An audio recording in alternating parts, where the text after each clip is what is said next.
Greetings, and welcome back to the Rose Bros podcast. This episode, we are joined by Mr. John Brussa, partner and chairman of BD&P Law Firm, a full-service boutique law firm headquartered in Calgary, Alberta, Canada. In addition to being known for co-creating the $100 billion energy income trust market, Mr. Brussa has been a partner at BD&P since 1987. Mr. Brussa is also a board member of numerous companies including Cardinal Energy, Crew Energy, Crown Capital Partners, Coelacanth Energy, and CVW CleanTech. Mr. Brussa obtained a Bachelor of Arts degree from the University of Windsor in 1978 and a Bachelor of Laws degree with Gold Medalist distinction from the University of Windsor in 1981. He articled with BD&P and was admitted to the Law Society of Alberta in June of 1982.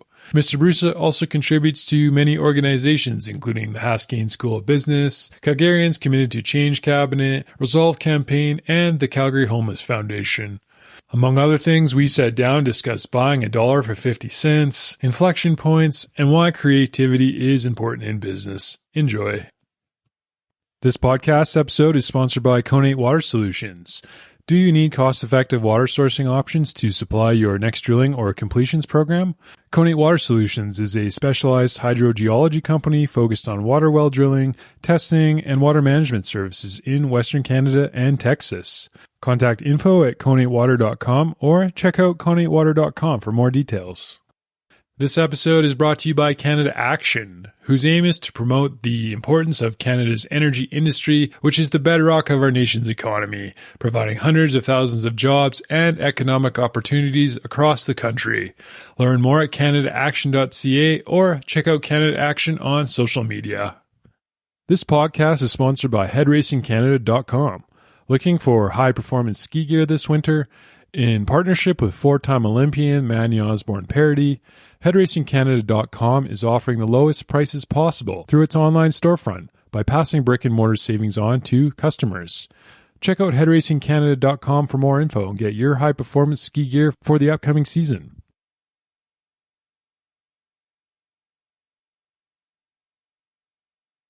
Good morning, Mr. John Brussa. Hello. Hello. Morning. It's very nice to see you again.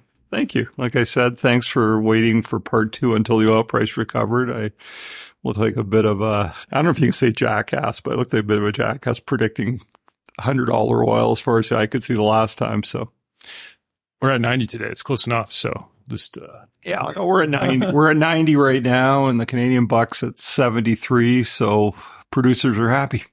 Well over 100 in Canadian. Yeah, well, yeah, definitely.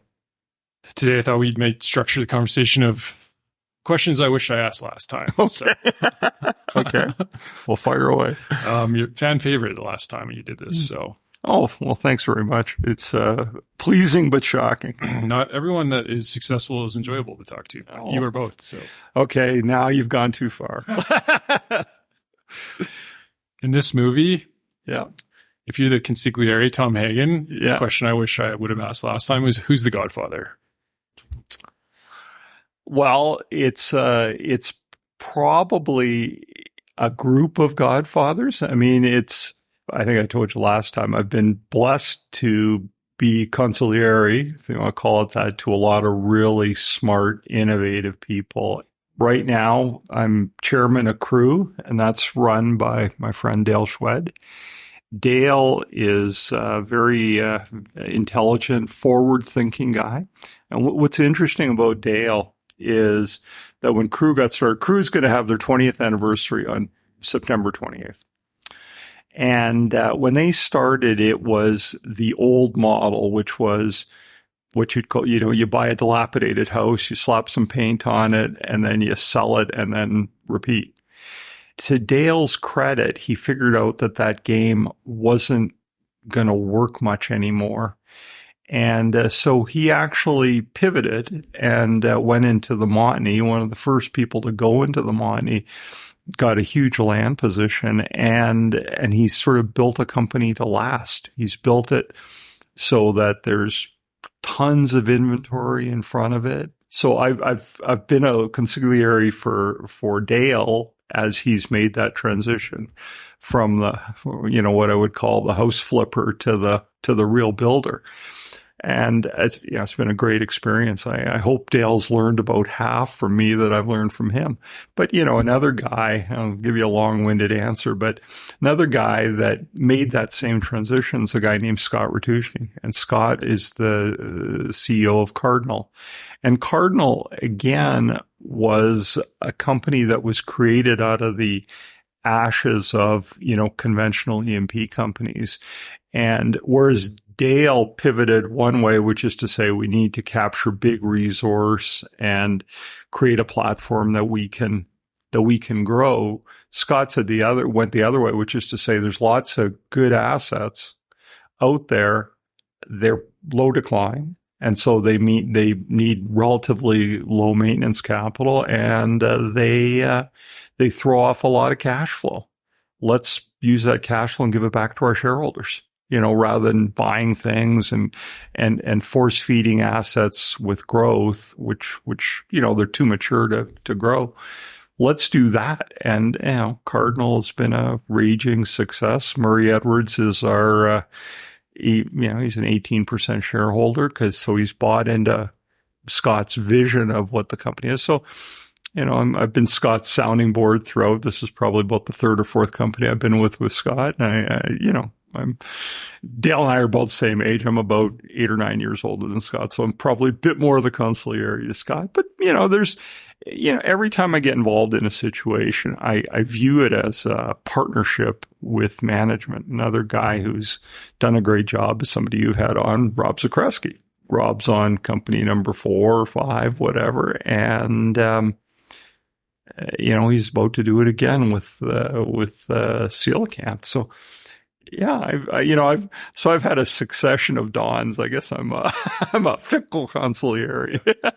Peripatetic, not fickle. I thought you might see Murray Edwards as the godfather.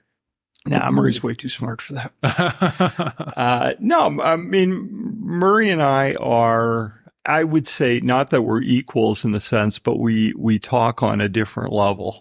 The experiences we've had together, Murray and I have fallen in and out of corporations various times. And so we've sort of lost touch with each other, so we do talk, but now Murray's his own consigliere.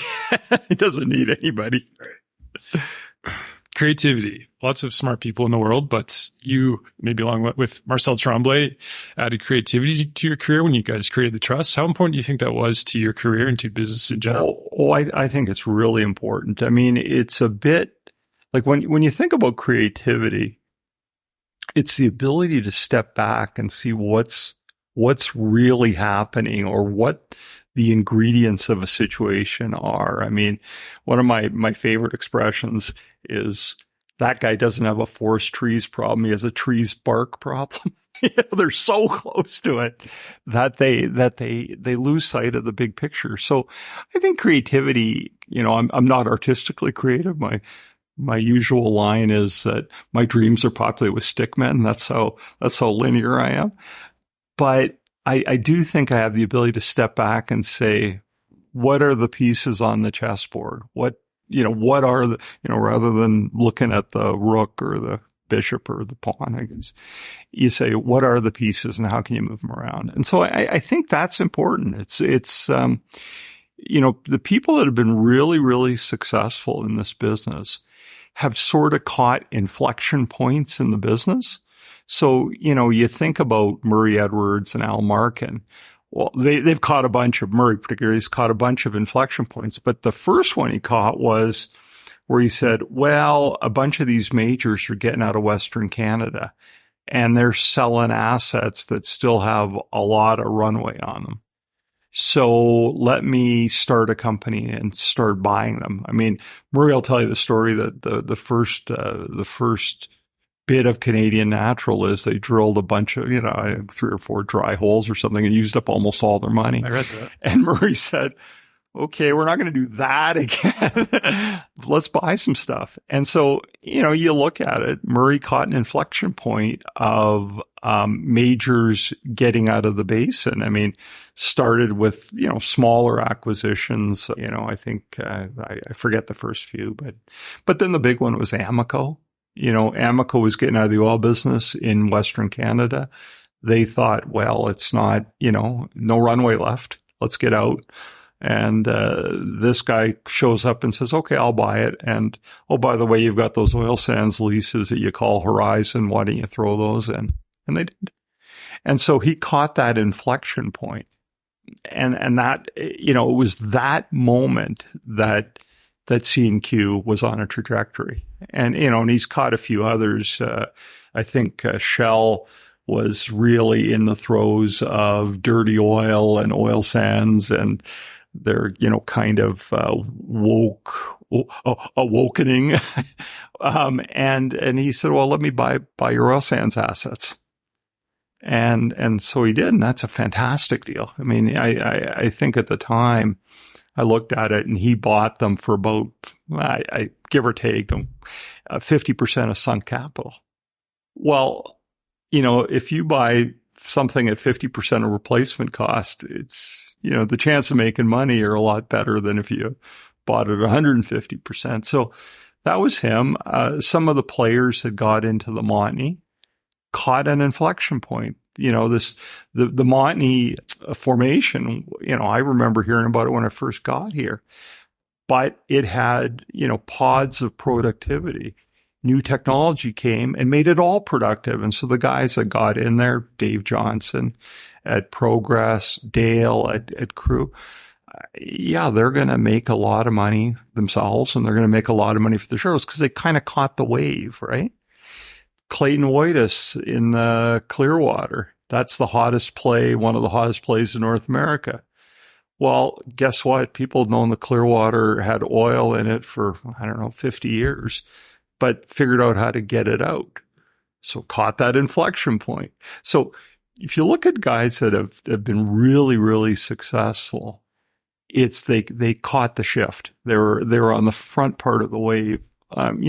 Even Scott with Cardinal, he was buying stuff when people were saying, well, no one wants conventional assets. Well, there's money to be made. So it's people that catch the inflection point on trends. Trend followers, tend not to do as well. So that's what I would say is, if you want to really make money, figure out what the next big thing is and get in early. Unconventionally right. Yeah, exactly. Charlie Munger's comments on leadership would be that preferably it's a man in a room alone, ideally over the age of 80, thinking about corporate strategy. Do you think about your role in that way at all? I do. I do actually. And a bit of it is you just got a whole lot of experience. I mean, it's funny. I don't know if I said this the last time, but one of the things I tell my young tax lawyers here, as I said, one of the constants of tax practice is you're going to get kicked in the head occasionally. The variables, whether you learn anything from it. And that's, it's just the varied experience. If you're aware and you've had tons of experience, and that helps you, that process of stepping back. The stepping back process is not really natural for most people. But if you've seen, your share of train wrecks, you tend to say, oh, that's what causes a train wreck, or that's what causes success. And, it permeates everything. It permeates business. It permeates character. Like, there's been a lot of companies that have run aground just because of ego. Yeah, just people saying, well, my ego requires that I pump up the results, or that I overpromise, or that I've got to show so-and-so that I'm just as good as he is. And it makes you go into, bad decisions. Like what's the expression? Pride goeth before a fall. Ego goeth before a train wreck. A lot of times. Flying a little too close to the sun. Yeah, exactly. Right. And as you get older, you kind of see that. You see how, I think ego is important and all the rest of it, and a lot of human progress has been produced by egotists. But you got to keep your ego in check. So balancing experience and time in the industry is with, young and new ideas. How do you balance those two? How do you keep yourself in your salad days, so to speak? Yeah. I mean, I think what you have to do is it's continuous learning. You have to be receptive to learning. And when someone says we're doing it this way because we've always done it this way, Exactly. That's when you hold on to your wallet. That's a first few steps on the road to disaster.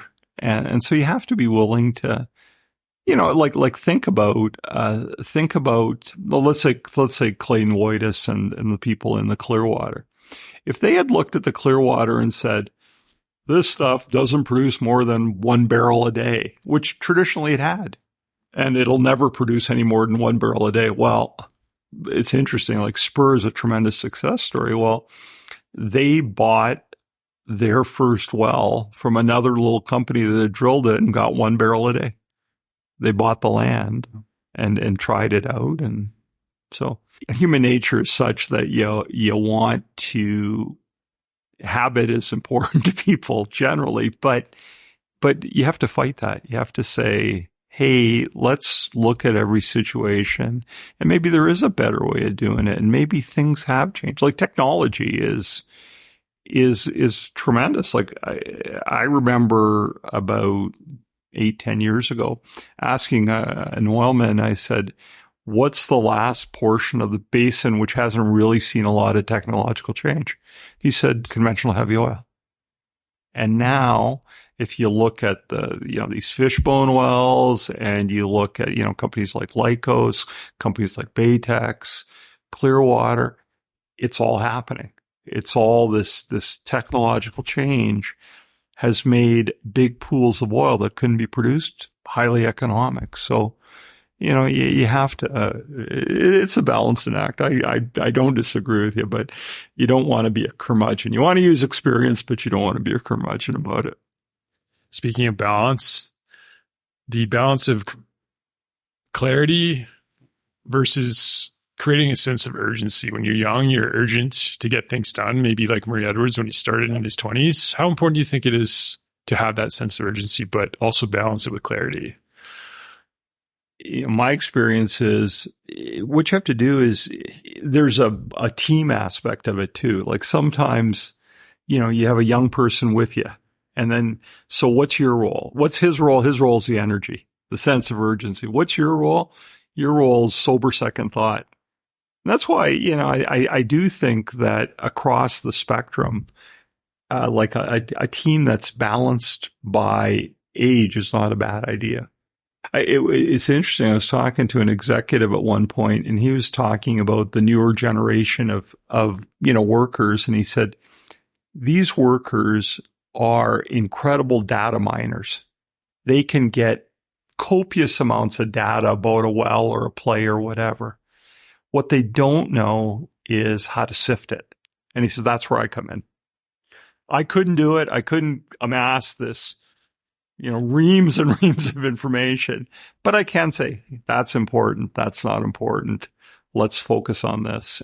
So, I think there is coming back to your other point, there is a benefit to having a diverse age. You don't want a company where it's all 70-year-olds either, but you probably don't want one that's all 30. It's like that space cowboy movie. You don't want those guys. At times you've had strokes of luck in your career. Have you always been aware of the role of luck in life and your career? And yeah. I think it really goes to your ego.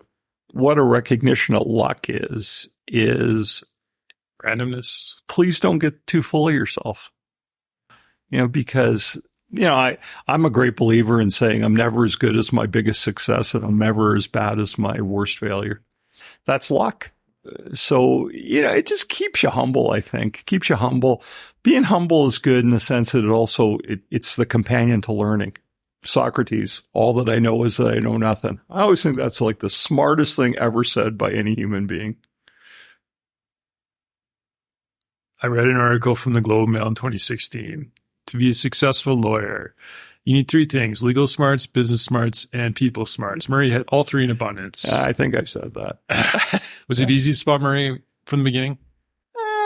In the usual way, If I think back now, I'd say yes, but the truth is probably somewhat less than that. I mean, he was a prodigious talent. I don't know if I ever told you the story the last time out, but when he was doing enzyme drilling, he came by and he said, he goes around the office and he said, I think he was still at the office, or he might have been at Peterscook. I can't remember. He goes, Bruce, he says, I'm doing this private placement for this drilling consolidation. Okay. And I was like, late 20s, maybe late 20s, maybe 30, mortgage, the whole 9 yards. And of course I said, Edwards, do you know what you're doing? And could you imagine asking Murray now, do you know what you're doing? But he said, well, look, here's the deal. I've got a number of drilling rigs that have been repossessed by the banks. They're going to sell them to me for vendor take-back financing. I got this team of guys, old drilling guys, and I got all this. And the drilling market's the shits, but these guys the banks can't put me out of business for, I think it was 5 years or something. So I think, well, at some point in the 5 years, this thing will be worth something. And of course, my next question is, what's the minimum? And the minimum was 10 grand. And I think and it was a great deal. It was a preferred share and a dividend. It was, if I had mortgaged my house and, bought 10 times as much as I bought, which was the minimum, $10,000, I would have been, I think I probably sold that position for $300,000 or $400,000 at the end of the day. And so, I would like to say, I was a super genius and saw this prodigy, but the truth is probably not as much. But no, I mean, Murray, one thing about Murray, which is interesting, is that, as far as, like, he could have been one of the best lawyers in Canada because he had that. He had all of that. He had the legal smarts. He had the business smarts, how law applies to business. And he had a great idea on how to motivate people and what makes people tick. And he was a great client developer. So he could have been a great lawyer. What he chose to do was really emphasize the two, which were the people smarts and the business smarts, to be a multi-billionaire. So that's Murray. He could have been a great lawyer. He could have, but I think he chose the right thing. Yeah. No, I mean, it was an interesting time. He had a roommate who had died of a brain tumor. I read that. Yeah. And so he sort of said, hey, if I don't do this now, when am I going to do it? And I was at a similar point in my career, didn't have that skill set that he had, but I was more cautious and all the rest of it. And I thought, I think I'll stay within the womb of the firm here and see what I can do here. Now, turned out great in the sense that I landed at a firm which was very entrepreneurial and allowed you to do all those things. But yeah, I don't know where we got. Here we are. We got sidetracked, but yeah, that's the answer. As usual, I digress. CEO and entrepreneur are not always the same thing. aka sometimes you end up with the empty suit, so to speak. Mm-hmm. When you're looking to work with people or pick CEOs, or how do you think about that? Is it, do you have to think about true entrepreneurs when you're picking companies and leaders? I think it all comes down, there's under the broad rubric of character. And I've learned this the hard way. I've been partners in certain situations with people that were short-suited in the character department. And that's usually ended pretty badly. So what do you want? You want people that are smart, they're honest, decent people treat others kindly. So I sort of look for it. You want smarts and character. And what's that Buffett saying? Character, brains, and energy. Yeah, exactly. I think that's a really, really good way to do it. And I think all those things are really necessary. It's hard to make it if you're short-suited in any of those Do you see a difference between the corporate CEO and the entrepreneur, though? Well, it's interesting. I remember a person that I did a lot of business with 10, 15 years ago. And he went from being in a small company to being president of a larger company. And one of the things he said to me, I said, what do you find the biggest difference to be? And he said, when I was in a small company, 90% of my time was spent doing stuff. And now 90% of my time is dealing with people's problems. So I think that's probably, that's probably as good a way to differentiate. People that are managers, there's just a certain skill set that they have. So, yeah, I mean, it's your skill set. Like I think I was saying last time that one of the reasons the tax department at BDP never had more than 9 people is my ceiling on managing people was double digits. It's just not. It wasn't what I was suited for. And yeah, I was probably born to be a consigliere. I always kid be able to say on my tombstone, I want to be written, here lies John. He was a good sidekick. And so yeah, I think there is a difference, and you got to figure out too where you fit, right? Speaking of being a lawyer, what to you makes a good lawyer? What do I think makes a good lawyer? Yeah. Is it different than becoming partner? Well, I think what makes a good lawyer is someone who certainly has a broad knowledge base, but their inclination is to partner with their client, to internalize what the client's goals are, as opposed to what their own goals are. So it's really being a partner as opposed to revenue generation. Well, yeah, no, but all those things happen. Like if you are a good partner to your clients, you make a lot of revenue. That's been my history. I've been a good partner to my clients. I care about what is important to them. I tend to prioritize what's important to them opposed to what's important to the firm. You try to reduce the amount of, superfluous action that you take for clients and say, let's just figure out what's important here. What are the 3 most important things you want to get done as opposed to this transaction or this situation? What are your interests? Forget what my interests are. I'm here to help you. It's one of my bugbears with legal education, because a lot of legal education, I like to say it's intended to train judges rather than practicing lawyers. And so you're trained to tell a client what the law is. It's sort of like going to a doctor and having him explain all the various types of cancer. And you go, okay. What would you do? What would you do? Exactly. I think I told you that story. I had a real dear friend of mine who was a CFO of a rather large company. And we were out for dinner one night, and he said, do you ever want to know why I wanted to get to know you? This goes from Toronto.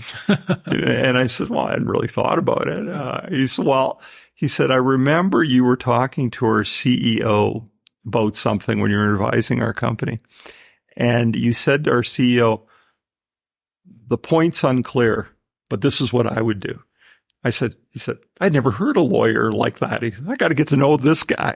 And we became great friends as a result of that. So, I think to me, that's really, really important. You got to know your stuff and all the rest of it.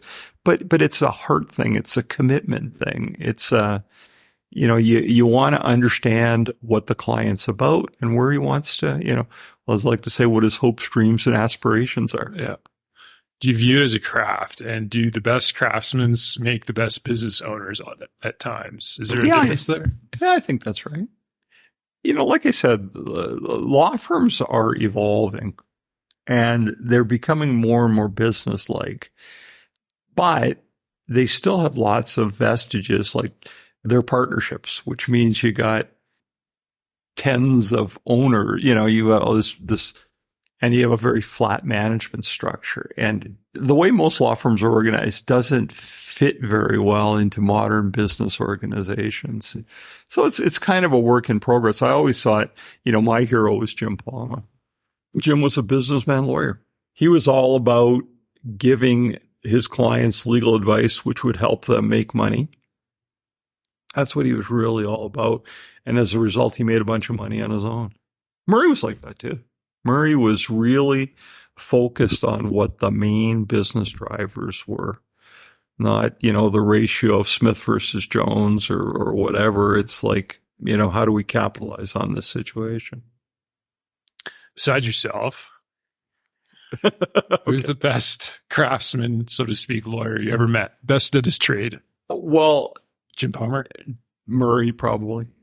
No, I'm serious. Murray had, I don't know if you're a baseball fan, but there's that expression, a 5-tool player, Mm-hmm. hit with power, run through a field. I think the 3 tools of law practice are legal smarts, people smarts, and business smarts. Murray was a 3-tool player. Jim was too. But, there was other guys that were, I cut my teeth with. There was a guy named Chris Hoffman who had come here from Montreal and then eventually ended up in Toronto. And I think now he's kind of working for a merchant bank. But he was another guy that was businessman, lawyer. Yeah, that just appealed to me. It just appealed to law, not necessarily as an academic pursuit, but, an adjunct to business. You're a wingman, as it were. And so, so it was guys like that. I'm trying to think of, people like Purdy Crawford, he was a big hero. John Tory was another guy. These guys that really took law into the boardroom and became consigliere to their clients. And so that's what I saw as consigliere and partners with their clients. That was my goal. It's probably never get me onto the Supreme Court or anything like that, but that's what, when you say who are the best lawyers, it's all going to depend on what your perspective is. So I think that's the most effective lawyer, people that can help their clients get the ball down the field. You enjoy what you do. I remember you saying that you got to like what you do. Yeah, you absolutely do. You absolutely do. And I do enjoy what I do. It's, there's an element of, at some point in time, I think in my case, I crossed over this where I stopped really worrying about the money aspect of transactions and became more involved in the people aspect of it. And somebody I always said, for someone who's a friend or I like or is interesting, a $5,000 file is as much fun as or more fun than multi-million-dollar file where there's bureaucracy and all these things that I find kind of boring. I've gone to a point now where I will only do things with people I like / respect. And that's a world of difference. Boy, it's the usual joke I say is if you first half of your career, you deal with people you have to deal with. If you're lucky, the second half you can deal with people you want to deal with. And I'm in that, I'm sort of doing the victory lap right now. Broad thinking. As a lawyer, one of the nice things is that you get to see lots of industries potentially and lots of interesting people with broad perspective. How important do you think broad thinking is to your career? Well, I'm a tax lawyer, right? I cut my teeth on being a tax lawyer. I was a tax lawyer for 40 years. The beauty of being a tax lawyer is you see the whole transaction. And so to be a good tax lawyer, you have to have lots of broad thinking. You have to have that facility to see where the pieces fit and moving pieces around. If you are a bank lawyer, for example, attention to detail is way more important than broad thinking. No one hires a bank lawyer for broad. Wow, that's a generalization, but attention to detail is important because in a banking situation, the risk of loss is so much more important than the reward from a particular transaction. Now, like one of the things I like to say is if you're a bank lawyer, one bad loan ruins 20 good loans. If you're an oil and gas lawyer, one good well skates 10 bad wells on side, right? And so it's just a different skill set. In tax law, though, you need a bit, you have to skate with your head up a bit more. Banking and some of the other, some of the other areas, looking at your skates isn't the worst thing in the world. Getting back to Charlie Munger, his comment would be, you need to learn the big ideas in all disciplines. So you need to be multidisciplinary. Yep. You approached it that way? Yeah. I mean, like what I'm doing now is there was a time where I was involved mostly with oil and gas. After a time, you sort of went, okay, I think that's how you could be on 20 boards because they're all the same. All the issues are the same. And so I consciously made a decision to broaden myself into other industries. So, I got involved in a construction company. I was on that board and shareholder and manufacturing. And now I'm on a technology company, which is their whole idea is they've got this technology to extract metals and residual bitumen / naphtha from tailings. Right. And that's, so I'm learning all about that and it's quite cool.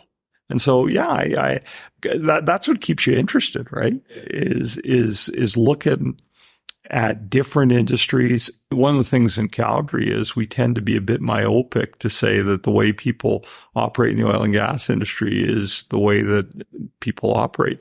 I could make a case that one of the reasons that oil and gas companies found themselves in the predicaments that they found themselves, oversupply and too much debt, was because there was a way of doing things which no other business would do. And there's a reason why no other business would do it. It doesn't make any sense. Right. I remember you saying that other businesses wouldn't stack the warehouse full of widgets. Yeah. That's what we've done in an industry. We've created these huge, this reserve life index, 20 years worth of widgets. What's your 20's price forecast? I have no idea. What's your 2's price for? I don't know. And how many widgets do I really have? Well, the engineers tell me I got 20. I don't know. And so it's kind of interesting that Warren Buffett has, for years he stayed out of oil and gas. And now he is, a bit of an endorsement for saying people are starting to come to their senses in this business. Mm-hmm. But Calgary, like groupthink and all the rest of it, people just kept on going until the capital markets said, no, we're not going to support this strategy anymore. Looking at other businesses, looking at, like one of the things that I was involved with a commodity marketing company, one of their big risk factors was they provided natural gas and electricity in a residential market. Well, the problem is it's quite difficult to predict what your load is because if it's cold, it's higher, and if it's warm, it's lower. Yeah, blah, blah, blah. And they're risk models. And so dived into, with a couple PhD guys trying to figure out, value at risk models and all the rest of it. That was really cool, fascinating. So let's just stretch muscles that you wouldn't otherwise stretch. I mean, if you're just doing oil and gas, it's easy to loaf. Yeah. When things started to go well in your career, Matthew McConaughey would call it the art of running downhill. Things are good. Did you have to think about it in terms of structuring your time, or how did you structure your time? Was it working with people you liked, or how do you balance things when they start to go well? Well, that's a really good question. Yeah, I would like to say yes, I balance my time more towards people I like, people that were easier to deal with. That's kind of an idealized version. You're running as fast as you can downhill. In my case, it took me quite a while to slow down and sort of smell the roses. The interesting thing is I was telling about Murray's roommate, Steve McAdam. Like Murray had that epiphany at 28 or 27, 28. I had a few situations like that, friends who got ill and all that, but that was more in my 50s. It's a bit of a wake-up call. It's a bit of a wake-up call. You're just, one of the best expressions, a friend of mine has this great expression. He said, the relationship between time and money changes throughout your life. When you're young, you got all the time in the world. You got no money. As you're getting older, you got enough money. You got no time. That crossover point is not that apparent. You see it more in retrospect than you do. But it's something to keep in mind.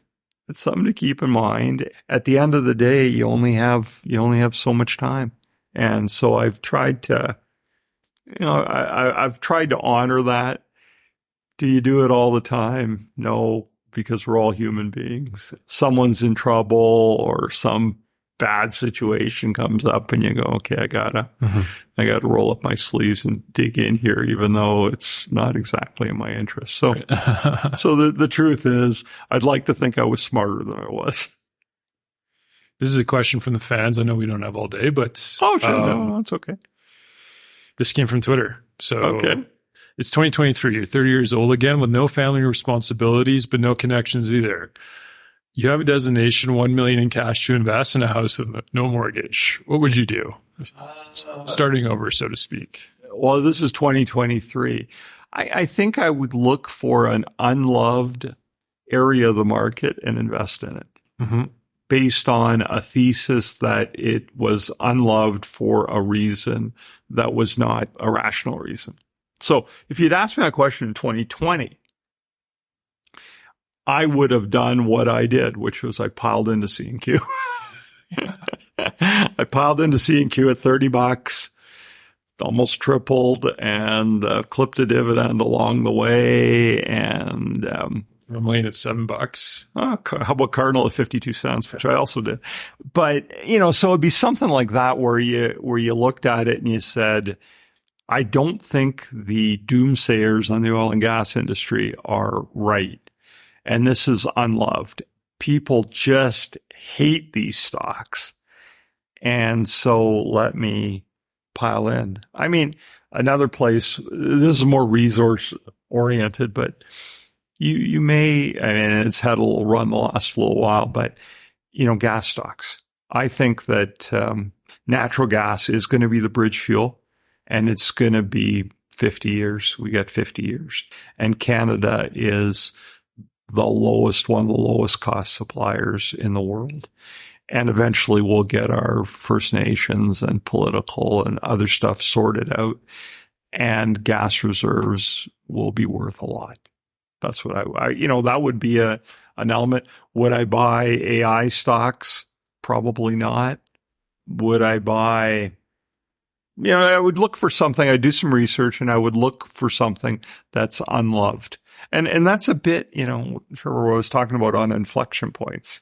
You want to position yourself before before it becomes apparent that something's moving.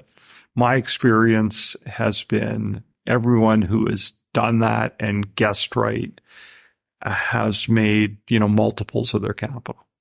So that's what I guess I would do. I would look for an unloved sector, do my research, develop a thesis as to whether it's unloved for a logical or an illogical reason, and make my bet. To flip it on its head, to invert, if you look back on your career and things, is there anything that you would avoid looking back on things you maybe wish you didn't done, or mistakes you see other people make?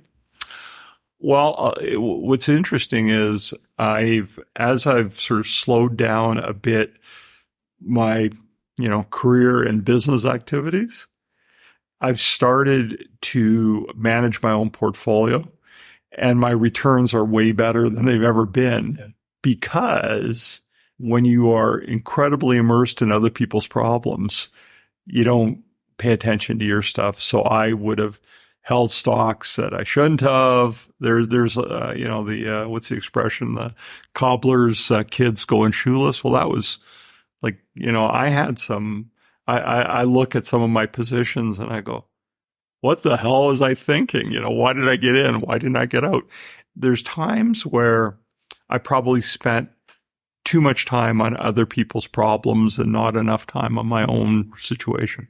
Maybe just buying an index fund when you were 30. No, I've done, I've done really well. But I would have done exponentially better if I had sold at the right point, and I'd kind of done a bit more research on trends and things like that. I mean, I didn't look at no tag days, but you look back and you look at certain situations. I mean, why did I not sell Crescent Point at $50? Mm-hmm. I knew it was, if I'd really thought about it, I knew the fact that they were paying 80% of their distribution by issuing shares. When I figured that out, why wouldn't I sell at that point in time? So it's stuff like that. Nothing against Crescent Point's good company, but they're a good company, yeah. Yeah, but it has been roller coaster. Yeah. I mean, it was $50, and I think it troughed at about $3 or something, right? Now I didn't hold on till $3, but I didn't sell at $50 either. Yeah. Today is September 12th, 2023. Yeah. Last time we spoke, the thesis was that the energy markets were structurally undersupplied. Yeah. As we head into the fall, do you still view it that way? Are we entering a balanced market, or what are you seeing? I still see the same things I've seen, which is it's really hard to pick timing, but I'll give you direction. The direction is we've underinvested. We've underinvested in long-term projects. The demand will be economic growth. Did I predict China at that point in time? No, I think China has its problems. I think some of them are just political. Mr. Z there is trying to clamp down, and that's going to produce economic growth that's below trend. On the other hand, you look at India, and India's coming up. So hard to tell where economic growth is going to be. But as far as supply goes, I just think that we've been chronically underinvested in the last 5 years. So at some point, there's going to be a bit of a reckoning on oil prices. Right now, I think the Saudis are in control. The Saudis and the Russians are in control, and they're going to keep prices around these levels because they need to. But at some point in time, they're going to open up the taps in response to higher demand. We're going to come out of this at some point in time in the next 18 months, I think. Like what I wouldn't have predicted was I wouldn't have predicted 5 and 6% interest rates wouldn't have caused a recession. Everybody was saying recession. Yeah, everyone's saying recession. There is no recession. Looks like there's no recession, and it looks like we're coming out the other side of it. So I just look at the supply picture and I'd say $1, $2, $3, $4 trillion that should have been spent on long-term projects hasn't been spent.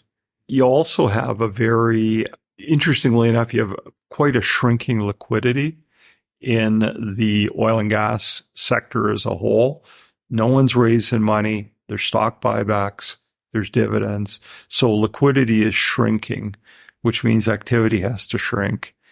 And again, that's, at the end of the day, if you think that we're going to need oil for the foreseeable future, which I think we probably are. I mean, that's the shocking thing. I read something this morning that the fellow who runs the IEA said, we're at the beginning of the end of the oil age.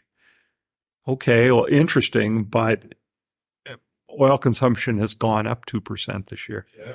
In the middle of what seems to be a bunch of economic turmoil in China and this and that. So, boy, I don't really see it. So, the answer is I can't predict the demand, but I just don't see the supply coming on. There's lots of noise in the oil markets. Like we were just talking about the macro and trying to predict things with your projections and all that. But to get to signal, are there any particular variables or data points that you pay attention to more than the rest? Sure. Like one of the things I really pay attention to is the productivity per well in the U.S. shale basins. And it's gone down. It has gone down in every basin. Bakken probably number one. There's one small basin where it's gone up. Not Dakota. It might be Uinta or Niobrara. I can't remember. But what that tells me is the sweet spots have already been drilled. And so, per length of horizontal, productivity is going down. So what's that tell me? It tells me, it's telling the Saudis that the shale basins are probably not going to be a threat. They can't ramp up production fast enough for it to be a threat. This is quite different than 2014, where the Saudis said, the shale base, why would we cut? Shale basins are adding 1 million barrels a year. Well, if you look at the guts of what's going on now, it's costing more and more just to maintain the production in the shale basins because the well productivities are going down. So that's one thing I really look at. I also look at the pace of share buybacks. That's another thing which says shrinking liquidity. Like shrinking liquidity means that you have to have higher prices. Growing liquidity is ultimately going to result in lower prices because you're financing more and more of the production growth out of capital as opposed to out of cash flow. We're not only funding capital out of cash flow, but we're even taking part of that cash flow and giving it back to shareholders. So we're continually shrinking the liquidity. I mean, where you see it is 4 or 5 years ago, a good oil property in Western Canada would probably transact at, say, 3 to 5 times cash flow. They're now transacting at 1 and 2 times cash flow. So that to me says, okay, liquidity is shrinking. There's just less liquidity. So asset values are going down. I think prices have to go up. So those are the two things I look at. I look at well productivity in the States, and I look at liquidity in the overall public oil space. You'll look at all the private equity seems to be out. You know, Warburg seems to be out. Blackstone seems to be out. And so, yeah, just shrinking liquidity. The nature of black swans is you can't predict them. Mm-hmm. Do you think about those in terms of the business? How do you defend yourself against those? Is it start the balance sheet with low debt? Yeah, that's it. Right.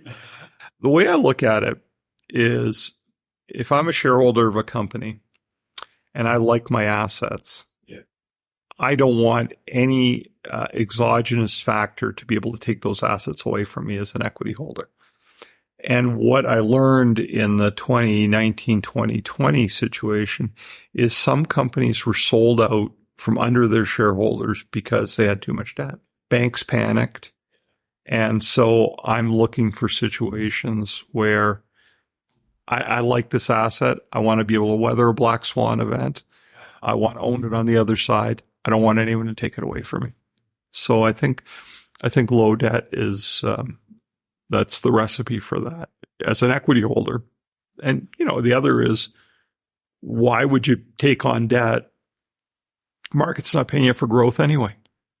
So it's crazy to take on debt. Yes. There's no offensive reason to take on debt, and there's a big defensive reason. So, you know, like you take a look at some of the junior oil and gas stocks. I mean, the one I know is Cardinal. Cardinal's at about 0.2 or 0.3 times annual cash flow. Crew is about 0.4, 0.5, something like that.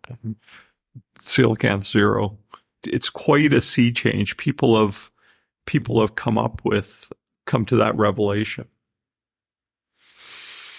Forgot to say, I own Cardinal. It's one of my main holdings. So good for you. I mean, I think we're like Murray owns 16, 17%. I think I own about 2.5. Scott owns about 2.5. It's a well-run company. We have, sort of a family-oriented staff there, and it's a good company. And Scott's a good guy. He is a true entrepreneur who has had to develop into a manager. That's been an interesting transformation because he has been an entrepreneur that now has to run a company with 160 employees and 23,000 barrels a day, $400 million of cash flow. So he has had to make that transition from the guy that's doing a bunch of stuff to managing people. It's a very different skill. And, you know, some guys make that transition and some guys don't. I mean, Murray was a shareholder when we hit the air pocket in 19. He called me, he said, look, I like it. What can I do? He provided a bit of sub-debt, which has all gotten paid back. We did an acquisition following that where he provided a bunch of the sub-debt, which has all been paid back. And, you know, he ended up essentially doubling his position from 9 to 17% or something. He calls Scott regularly and they just, he kidded my friends. I said, when that stock was languishing at around $1, I said, imagine buying a Murray Edwards company at about a 70% discount to net asset value. So, yeah, no, it's turned out to be really good. Murray's been a really, really good shareholder. That's it. That's it. Thank you. Thank you very much. Oh, you're very welcome. I really appreciate your time. Oh, no, it's fine.